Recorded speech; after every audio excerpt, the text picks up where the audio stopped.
Good morning, everyone. Welcome to our small footprint. My name is Nyssa, and if you're new here, we are a large family that lives off-grid in Australia. It is actually afternoon, not morning. So it is Sunday, and on Sundays I normally do a chat video. I normally do it in the morning and try and get it out for Sunday afternoon, but I haven't been managing that lately. It's been coming out Monday morning by the time I get everything done, which is fine. But it is Sunday, and normally, because Darryl and some of the kids go to church on Sunday morning, that's when I normally do most of this, but they didn't go to church this morning because Darryl hurt his hip and he didn't want to drive in. So everyone has been home doing whatever they needed to do, and are now all occupied. So I've come out to the kitchen. First up, I want to say a huge thank you to everyone who reached out to me to facilitate their upgrade of their Thermomix. The TM6s are now sold out completely Australia-wide, so no more TM6s. The TM7s will be on sale from the 3rd of June. So that's exciting as well. And I know I've got at least one person who is looking to order one when they come up for sale. She didn't want to pre-order it. But I had 7 people purchase TM6s through me over the past week. So which is amazing. Like, just the commissions based on that is amazing. But 5 sales qualified me for a $1,500 bonus on top of my commissions. And if I get 10 over the next, so there's 4 more weeks to go. So if I get 3 more sales over the next 4 weeks, then I qualify for a $10,000 bonus. So that would be absolutely amazing. So if you know of anyone else who's interested in the TM7s or anything like that, please let me know or direct them my way. There's plenty of consultants who've already hit that 10 unit sale quota. With the TM6s on the run out and everything else, there's been a lot of people who got in last minute, which is the reason I hit the 7 sales. It's far more than I would normally hit in a month period.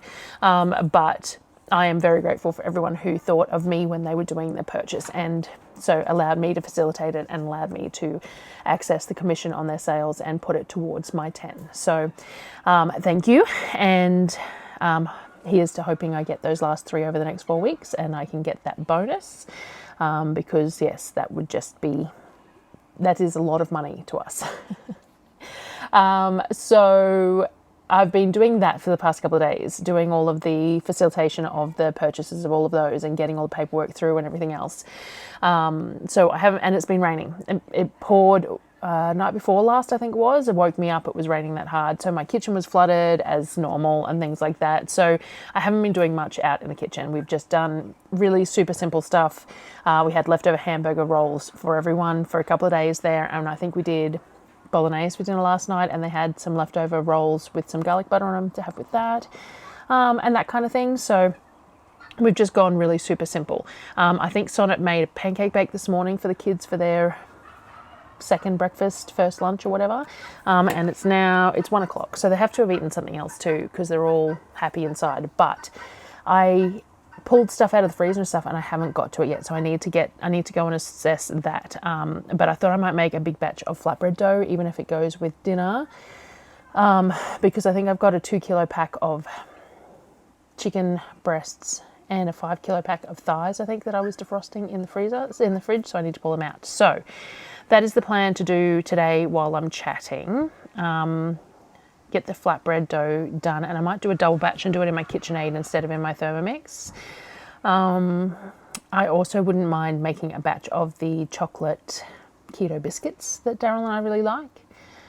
We did try some of the Ninja Creamy last night. I didn't film it. I will film one to show you guys, but I did the sugar-free pistachio one that I pulled out, the keto pistachio one. It's not quite sugar-free because the pistachio spread has some sugar in it, but everything else was. And that sugar-free pistachio pudding mix really makes a massive difference to the texture. I have avoided using the pudding mixes because they're an added cost when you're trying to, reduce the costs of eating ice cream and things like that. The modified cornstarch and stuff doesn't worry me, but it was just, I was looking at not using things that I wouldn't normally buy, but it really does make the texture just so superb that it's probably worth it to make that ice cream just that perfect, that it's like store-bought, that the added cost of the pudding powder is worthwhile. So I used half packets per pint because that was sort of what most things use, but I'm going to try and reduce that again and use quarter packets just because they cost about, I think it was $4.75 for the sugar-free pudding mixes, and I only got 2 servings out of that, which is still really cheap when you're looking at the cost of sugar-free ice cream, low-carb ice cream, if you're buying it commercially made stuff. But at the same time, I like to reduce the cost where I can. So if I can use a quarter of the packet of the sugar-free pudding with the same benefit, then I think that that's better anyway. And because I don't make a full-size ice cream either, so when Darryl and I share, I don't make full-size deluxe pints for Darryl and I only make small portions for us to share. So I think that I should be able to get away with less. And then the kids, we will see how we go. So I'm going to experiment with it anyway. But the pudding mix was definitely well worth it. And I will make sure to blend some up and show at the end of this video to show you the texture of it, or I'll put a clip in over the top of this at some point before I get this out, since I'm already so late getting it out anyway. What else? I put some footage up in my stories today. We let the turkeys out to free range because we were having some issues with the pen that they're in. There was no shelter currently in their pen at the moment because it was a temporary pen, and they've been penned up for long enough that they won't go anywhere. They get fed here and everything else. So we let them free range, and so they've been wandering around. So I took some footage this morning of the turkeys. I'll put that in here for you to have a look at. That was entertaining.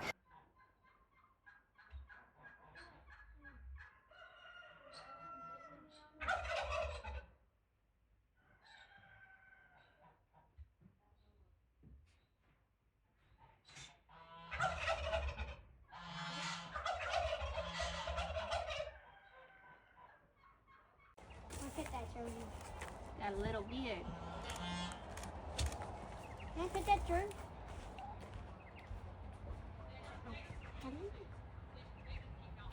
Oh, I'll do that. And I mentioned the little ride-on that we bought, and I don't think I've shown it to you yet. So I've got a clip here of one of the kids figuring out how to hoon around on that as well. So I'll put that in here for you to see as well.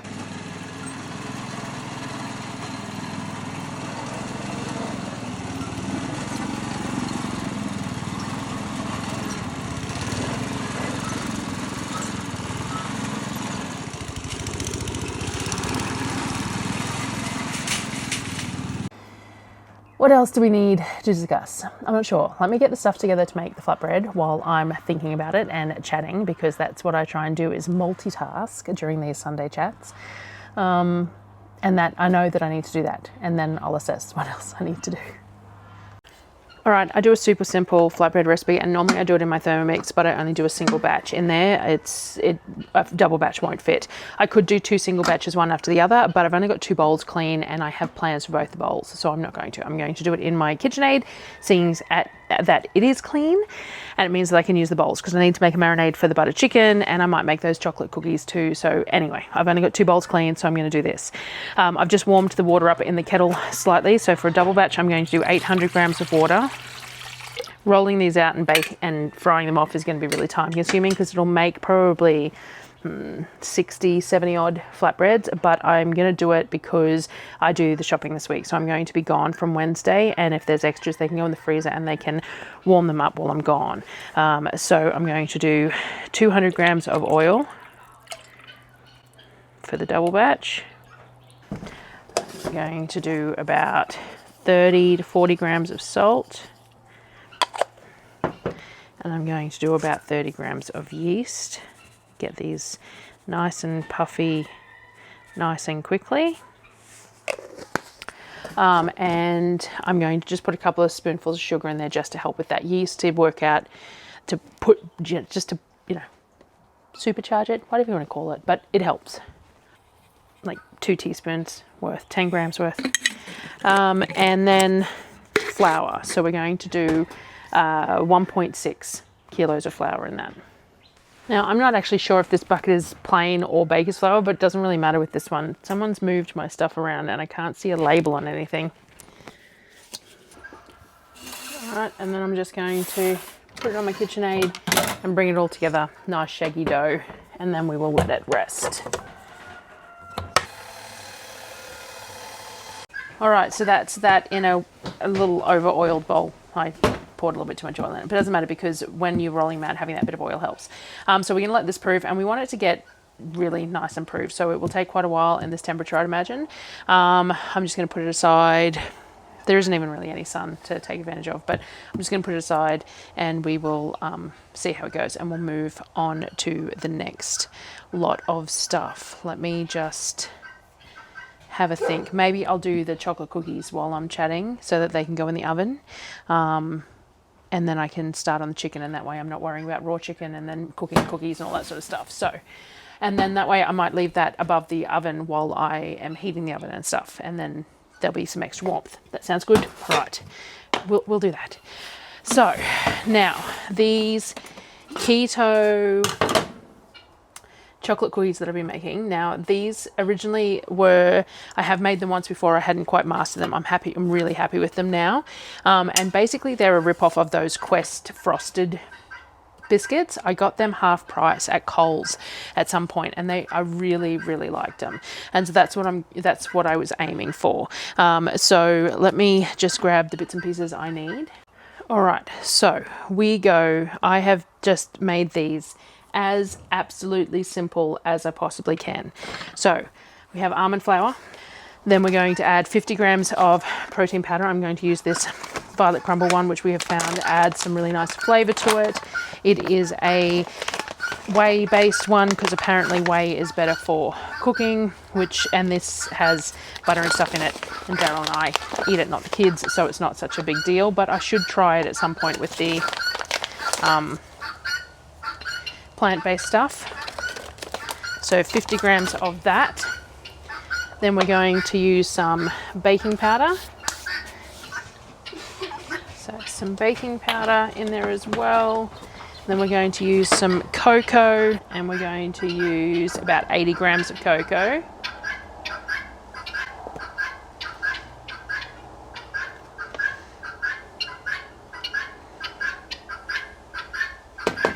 Like that.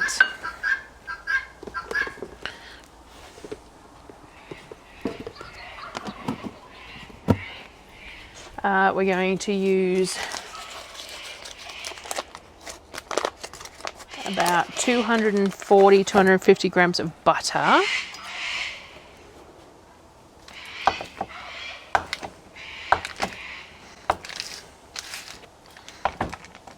Just going to cube it up and then throw it all in, which is why I really like using the Thermomix for this. We're going to put some sweetener in as well.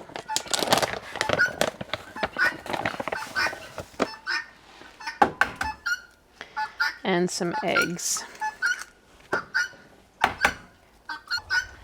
Let's see how we go with blending this.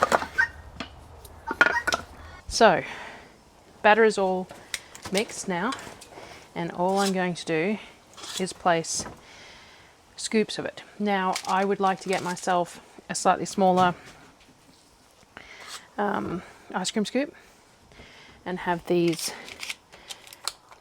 half the size, so that you have like two in a sitting rather than one large one.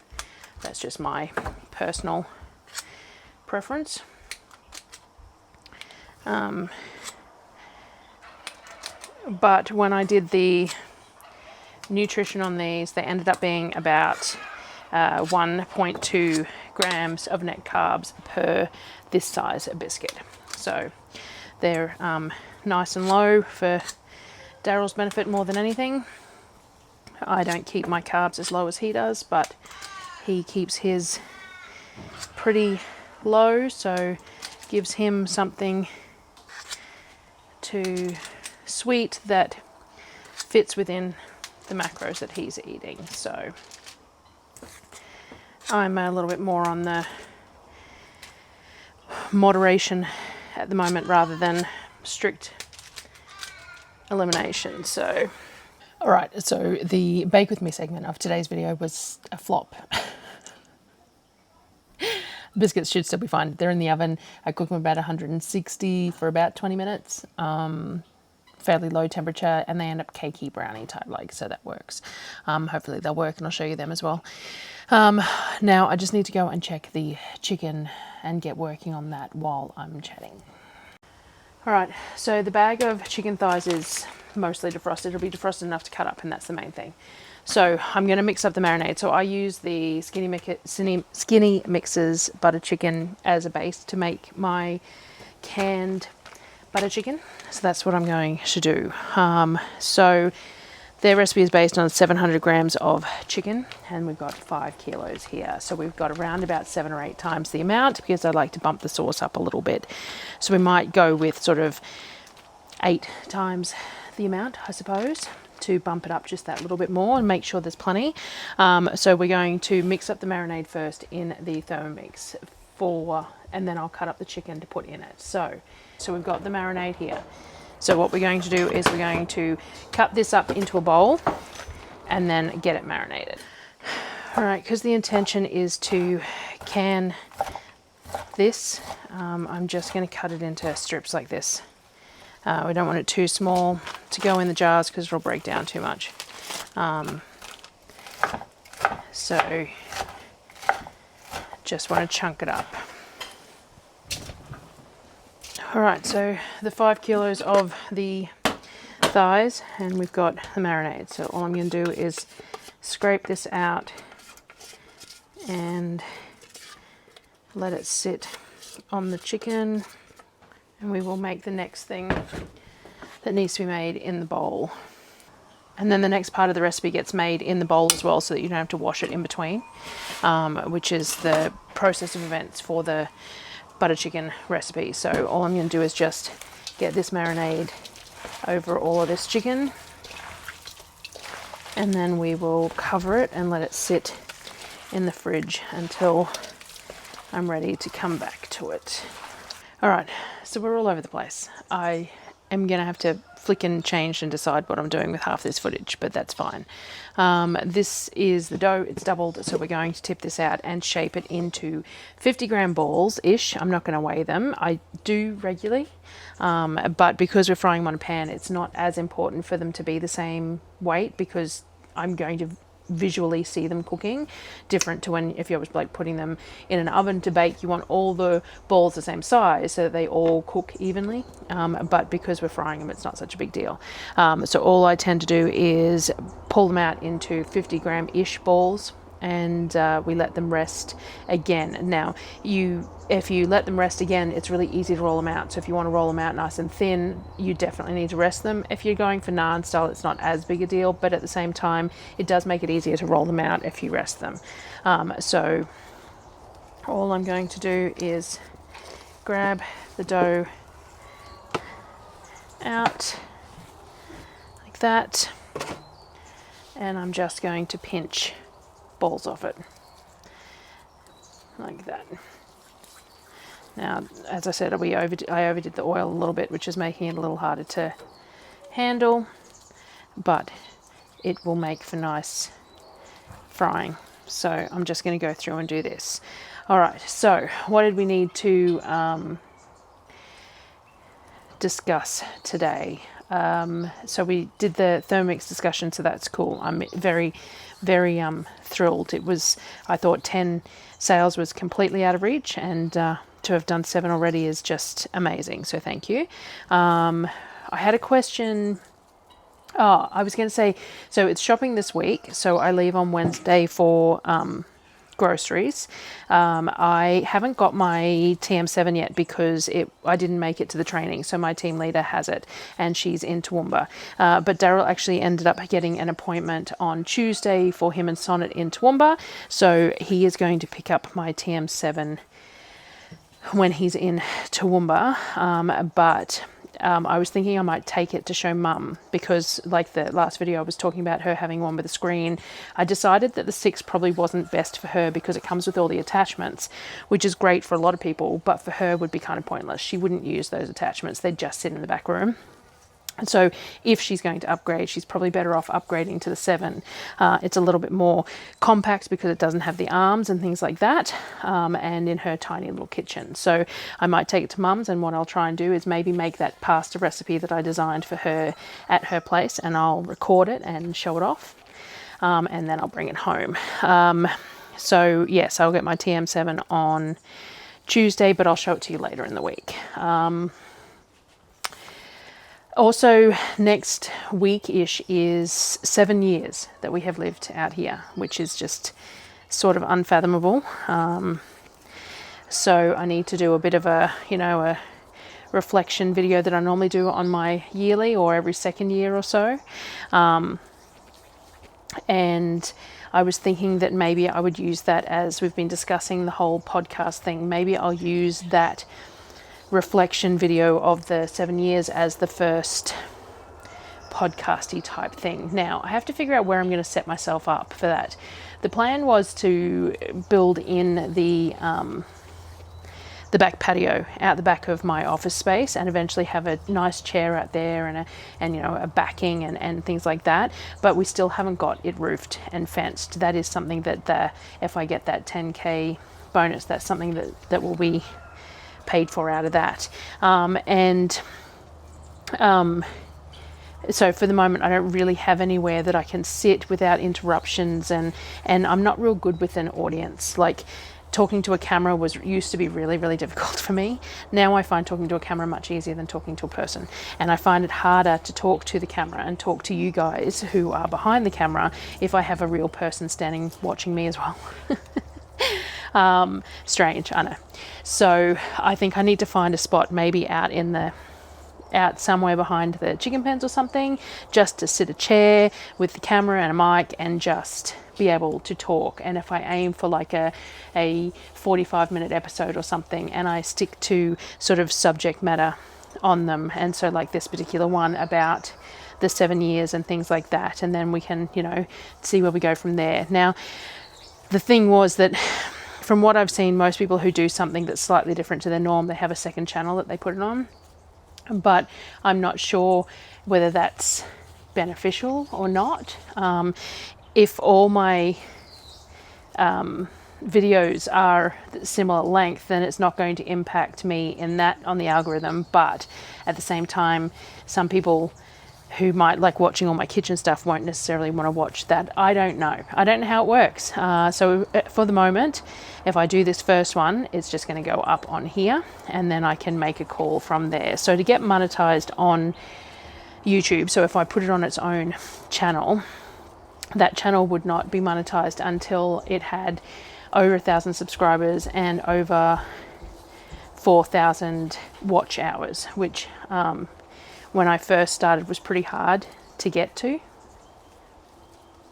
but these days is not exactly a large number compared to my weekly sort of go along, considering that most of my videos get sort of 6,000 views per video anyway, so it probably wouldn't take much to get there if the people who are interested here watched over there, sort of thing. But we'll cross that bridge when we come to it. For the moment, I'm just going to do it on here.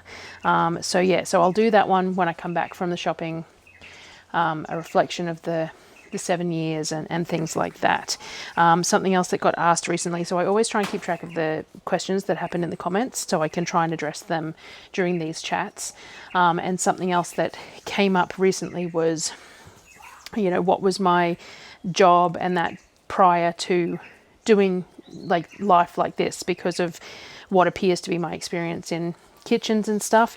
And so I can address that more in depth as well. As I've said before, I don't really have any kitchen experience or anything like that. I have worked in pubs and I've worked in sports canteens and cafes and stuff like that, but nothing particularly significant. And work-wise, prior to being predominantly a mum, I just did whatever I needed to do. So I was a photographer at one point. I did door-to-door sales. I did pizza delivery. I've worked in accounts or admin for most of my life. I just don't particularly enjoy it, but it pays well and I'm good at it. So accounting, admin, clerical type stuff,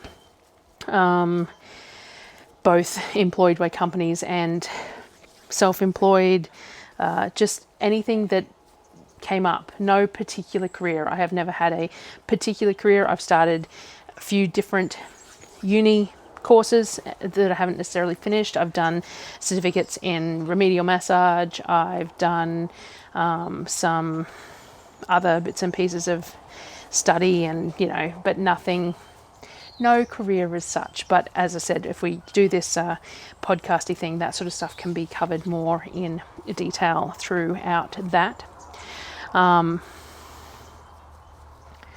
What else did I need to cover? I finally, all the spices and stuff that I ordered, talk about squirreling, the spices and stuff that I ordered for the soup mixes and that is finally in transit, but it still hasn't turned up. It says it's stuck in Toowoomba at the moment. Maybe Darryl probably won't go into town tomorrow. It'll probably be Tuesday before I get it, so I probably won't even get a chance to do anything with it before I go to groceries.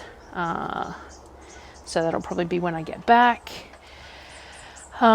Food wise and groceries wise, we'll talk about that when I do the planning, because I haven't actually gone through and done my inventory or anything yet, which will be a bit of a surprise for me too, looking at the amount of stuff that I've still got left on the shelf and the stuff that we've actually gone through. Meat wise, that bulk meat order is pretty much finished now. So I do need to buy meat while I'm doing the groceries, and then I will probably plan to do a bulk meat order the week or two after I get back. So I'll buy enough to get us through initially, and then look at doing the bulk meat order after that, and then that way I can have the freezers sorted and everything to be able to get that stored as well.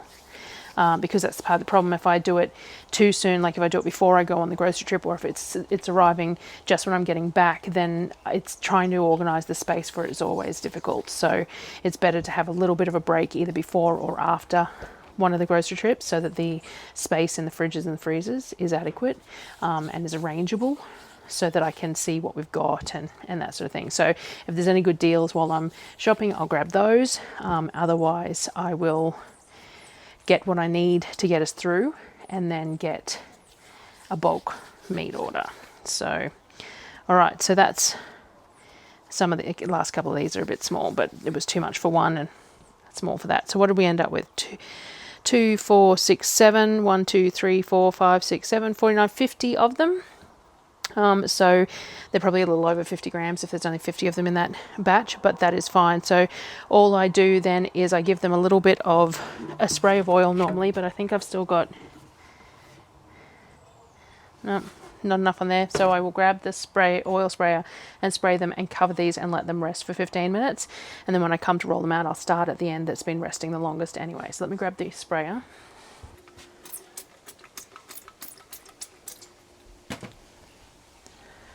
Alright, I don't know where my other dough mat is, because normally I would just put this over, but it's not enough because I did so many, and I have a second one of these, and I'm not sure where it's ended up. And this is what the cookies look like. So they hold their shape in this little sort of circle, and they're these soft, like cake-like biscuits. They're really good. I really enjoy them.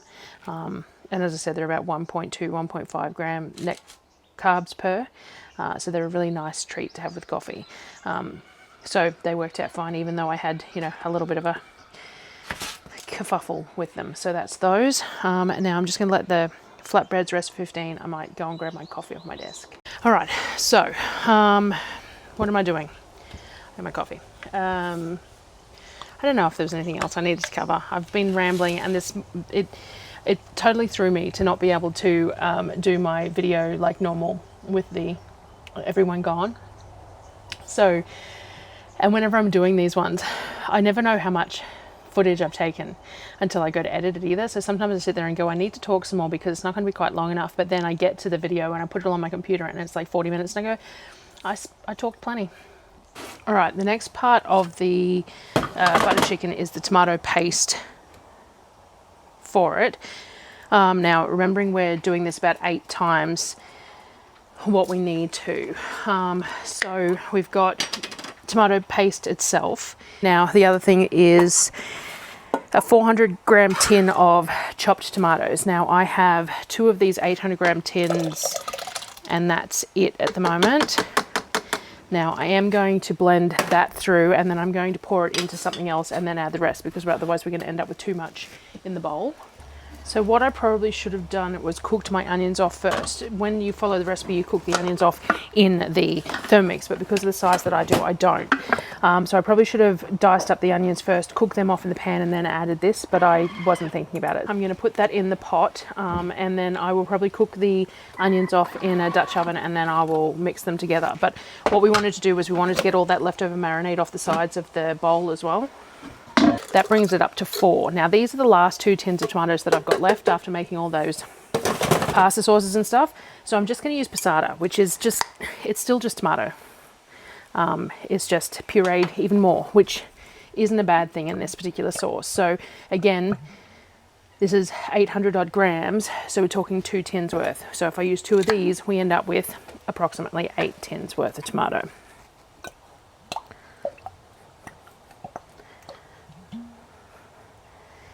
Now, the other thing we need to add is apple cider vinegar, which is what I'm going to use to rinse these jars out. So I'm going to put the jars on the scale and then I'm going to measure, what do we got? We have 30 grams per, 3/8 are 24, so we want 240 mils. So I'll put 120 mils in this one and 120 mils in the other one, and then I'll use that to clean all the extra sauce out of the bottom of them, because I don't want to add water to it. The other thing that needs to be added is some garlic and ginger, just like that. And then I'm just going to blend this up and then mix it through the other half. So there we go, we've got the other lot of it to go into the giant pot. So I'm going to put this aside now and then we'll mince up the onions. So I'm going to go and grab a whole bunch of onions to put in here and then the rest of the spices that we need to cook them off. Alright, so it states 200 grams of onion. Again, we're timing this by 8, so we need around about 1.6 kilos of onion. And all we're doing is dicing it up in the Thermomix just to make our lives nice and easy. All right, 25 seconds-ish on speed 5. And we've got mostly minced onion. As I said, a bit of the bigger pieces aren't that big a deal.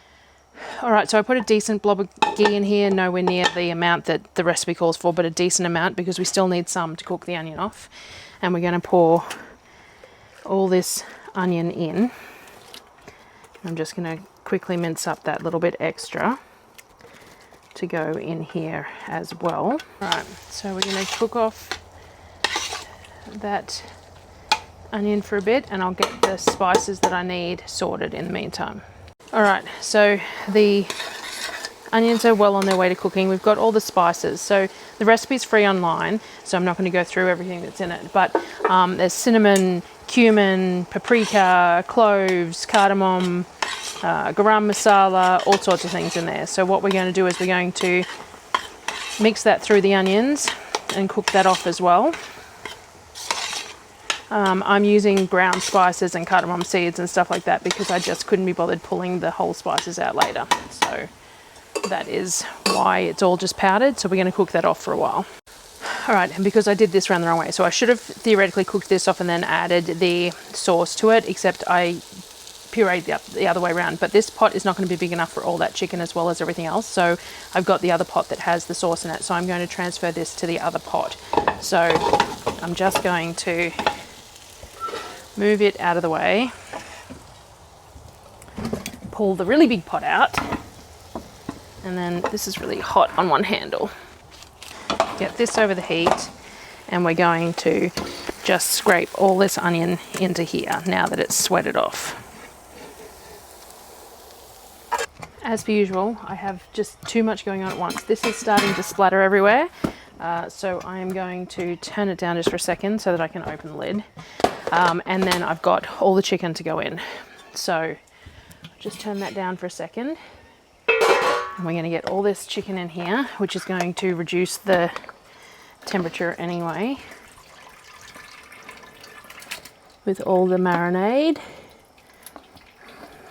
I'm going to put the lid back on it, bring the temperature back up, and let it go.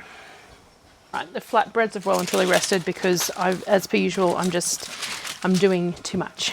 But it will make them nice and easy to roll out. So as I said, I grabbed the one from the back and it should be fine. I can add a little bit more oil if I need to, but these were pretty well oiled. So all I'm going to do is roll them out. Now, because of the pans that I'm using to roll them out, I tend to roll them out elongated like this so that I can fit 4 across 2 pans. So a bit like a naan, just out into these little ovals. I've got 2 pans heating up at the moment. I do like to spray my pans with a little bit of oil, so that you get those slightly charred bubbles on the flatbreads. So I'm just going to top up my oil jar and give my pans a little spray, and then we're just going to cook these off. So let me get the first one in, and we'll get the next 3 on the pans, and then I'll turn you around and show you. As I said, it's one of those days. This is that Sunday video where I chat and try and get stuff done, but also try and get stuff done. Like it's sometimes I sabotage myself, I tell you. All right, so this. Now you can roll these in whatever shape you want. You can do them thin like tortillas or thicker like pitas type things, and they do puff up in the middle, especially if you oil your pan. But this is just the simplest way for me to cook as many off at a time as I can, is to do 4 like that. So have a look. You can see this pan as well. Let me grab an egg flip, and you can see that.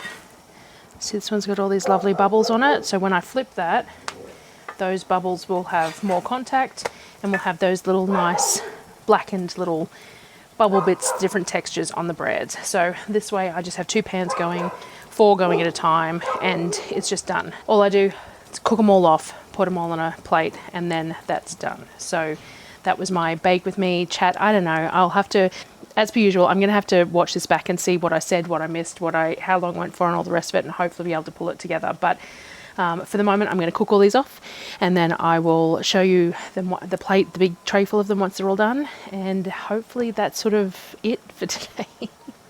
We shall see.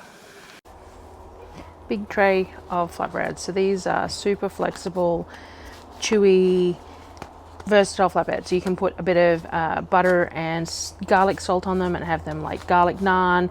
You can roll them out with cheese in the middle of them. We don't ever bother, but you can put a bit of parmesan or something on them if you want to. But they're just a lovely, chewy, flexible wrap that the kids use for rolling into like breakfast wraps, or with chicken and salad, or we have them with the butter chicken or whatever else. They just are really, really tasty. All right, so I changed my mind. I'm not going to can it because normally, as I said, I normally would have put the jars of the chicken in the jars and then the sauce over it and done it all like that. Instead, I'm going to do it frozen. I'm just going to freeze it in. It's going to use it over the next couple of weeks, partly because I've got the goon bag that I decanted as well. And so rather than, if I can it, I don't add the cream to it until afterwards. And I'd like to use this up. So I'm going to put it in there. I'm going to heat this through. They can have it for dinner tonight. Cook some rice if they want some rice. And we're just going to freeze it in portions rather than can it, which is pros and cons. It's great to have on the shelf canned, but it's a lot of work. So instead, I'm just going to heat this through. I'm going to add a bit of, we use cashew meal to thicken it, and normally a little bit of honey as well, but I will simmer this first get someone to taste it. I'm going to scrape the end of that coconut cream out as well, see if it needs more. Add the cashew meal, and then we're just going to serve this for dinner. And yeah, just going to bag it up and freeze it because I've got too much going on this week to can it. And I did it the way I don't normally do it. And I'm just, we're just doing it this way this week. All right, so I'll bring you back. It is 8 p.m. and I have just got through edited the video, and this is I'm recording this on my phone because I've just ducked out into the kitchen to quickly do this because I didn't even do an exit. So we served up butter chicken and naan and stuff for dinner, and then have put the rest away. The kids had ice cream, but I didn't get a chance to film it, and I haven't done our ice cream tonight. We just didn't need it, so I don't have that to add like I said I was going to. And today's video was just all over the place, but that's what it's going to be today. So thanks for watching, guys, and I will see you on the next one.